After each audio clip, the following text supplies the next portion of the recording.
Welcome back. I'm Alejandra Marin, and today we will talk about different branding strategies. Because brands contribute to a marketing program's success, a major part of product planning is to develop and execute branding strategies. In this video, I will explain different branding strategies and explain key characteristics of packaging and labeling that contribute to strong brands. Let's get started.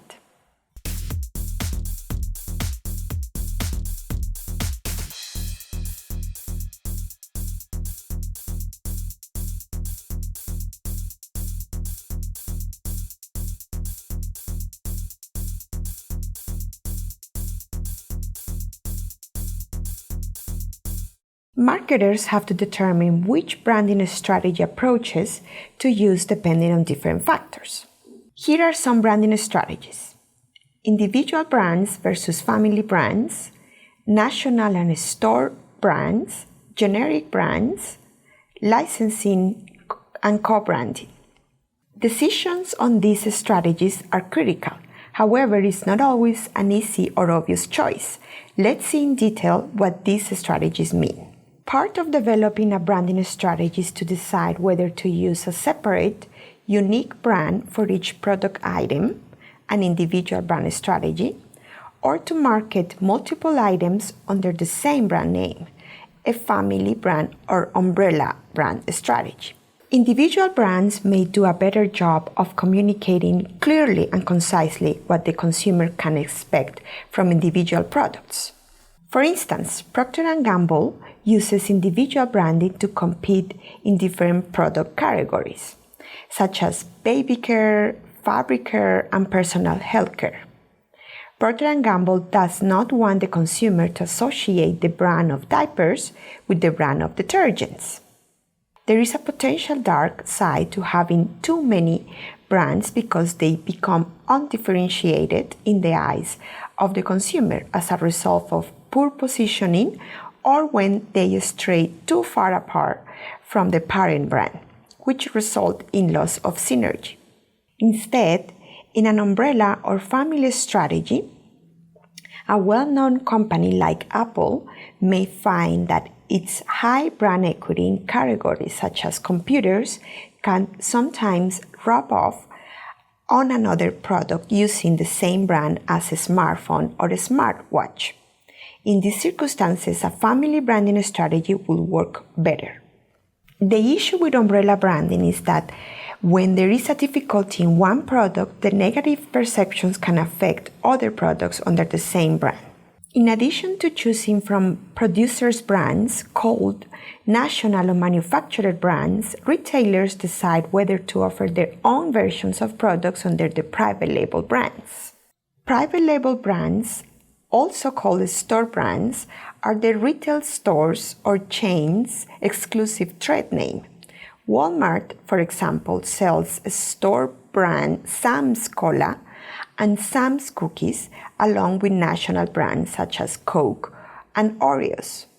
During recessions, store brands gain substantial popularity for many value-conscious shoppers, and the projection is that many consumers will not switch back to the parallel national brands as the economy rebounds because they are satisfied with the private labels. An alternative to either national or store branding is generic branding, which is no brand at all. Generic branded products are typically packaged in white and black lettering that names only the product itself, for example, fresh milk. Generic branding is one strategy to meet consumers' demand for the lowest prices on standard products such as dog food or paper towels. Generic brands first became popular during the inflationary period of the 1980s, when consumers became especially price conscious because of rising prices.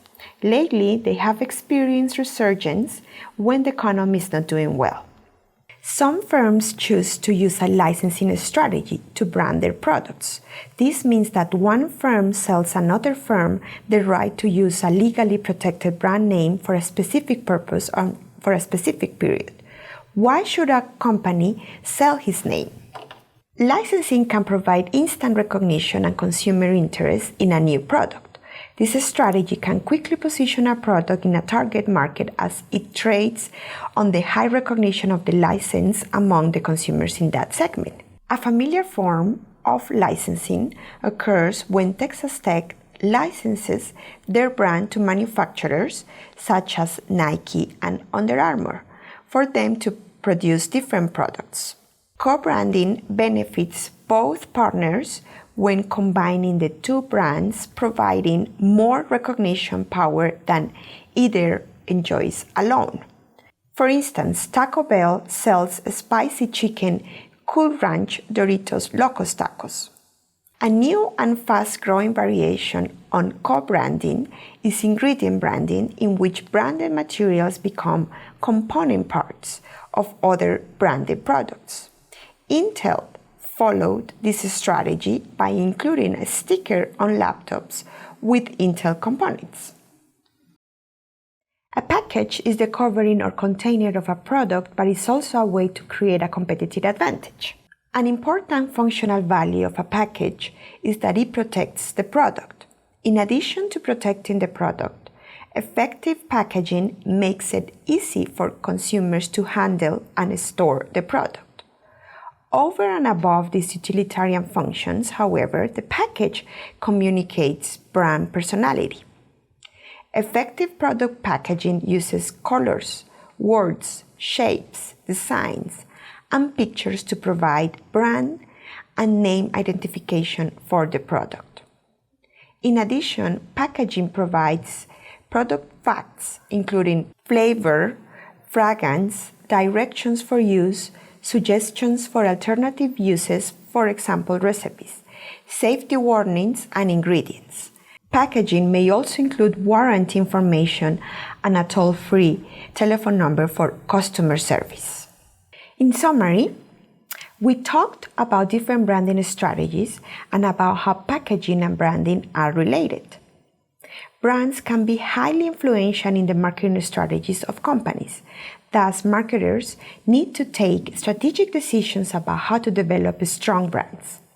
Now, when you buy a shirt or shoes from one of your favorite brands, think about all of what these brands do for you to like and follow these brands. Hope you keep learning about branding. Thank you for watching, and until the next one.